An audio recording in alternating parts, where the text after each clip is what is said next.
So verse 94 says, "Who amongst those who have achieved human rebirth have found the most meaningful livelihood?"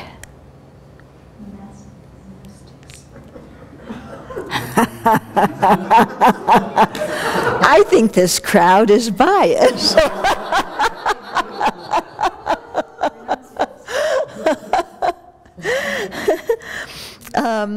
He said, "Those who dedicate their days and nights to goodness and happiness for all." Okay, so who amongst those who have achieved human rebirth have found the most meaningful livelihood? Those who dedicate their days and nights to goodness and happiness for all. Okay, so it's showing that it's not that the external mode of gaining your livelihood needs to be supported by the correct motivation of wanting, of caring for other sentient beings and having that long-term vision of bodhicitta. Okay, so it isn't just the external work you do or whatever, but we have to have that bodhicitta motivation. So for monastics, when they talk about the way we earn our livelihood, it has to be done without the 5 wrong livelihoods, of hinting to get things what we want, flattering people to get what we want, putting people in positions where they can't say no, giving a small present to get a big present, being hypocritical, pretending to be an elevated being, an Arya, and isn't that person therefore so lucky to have you around that they can accumulate so much merit by making offering to you, so inflating your own status, so all these kinds of things, or saying, oh, somebody else gave a better gift, I mean, it all kind of comes down to coercion and hypocrisy and bribery and so forth. But, instead of those kind of attitudes, it involves, what were his exact words? Dedicating your day and night to goodness and happiness for all. Okay, so it's very easy when your life depends on the generosity and kindness of others to, or even, if you're not a monastic and you're a lay person working for a charity of some sort, where you're depending on people's generosity, that you start looking at people in terms of how much they can possibly give you. And that's disgusting.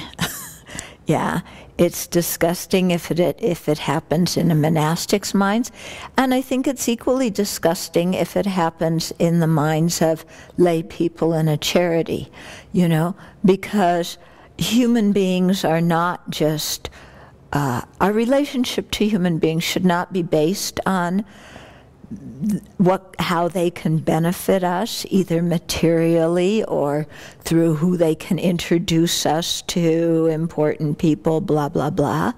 But we should really treat everybody in a similar way, wanting, working for the happiness and goodness of all, no matter whether they're rich or poor, well-connected or not.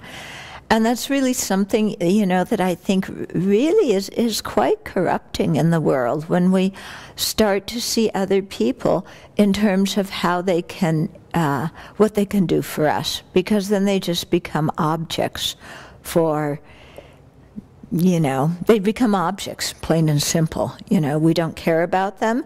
We just care who else they know that they can introduce us to, or how famous we can be by associating with somebody who's very famous, or, how much they can up our status, or, give us donations or whatever. And so we want to really be quite careful about having that attitude and making sure that we're constantly cultivating love and compassion and bodhicitta for others. Yeah. And similarly, for a layperson who works a regular, 9-to-5 job or 8-to-8 job nowadays, still having the motivation of bodhicitta and really caring about others, that's what is going to make your career worthwhile. Not assembling, lining up your duckies so you can climb the corporate ladder. Yeah, not playing one person against the other person in the office place so that you can make yourself look good. Not doing all these kinds of things that people often do to either get more money or more prestige in their job.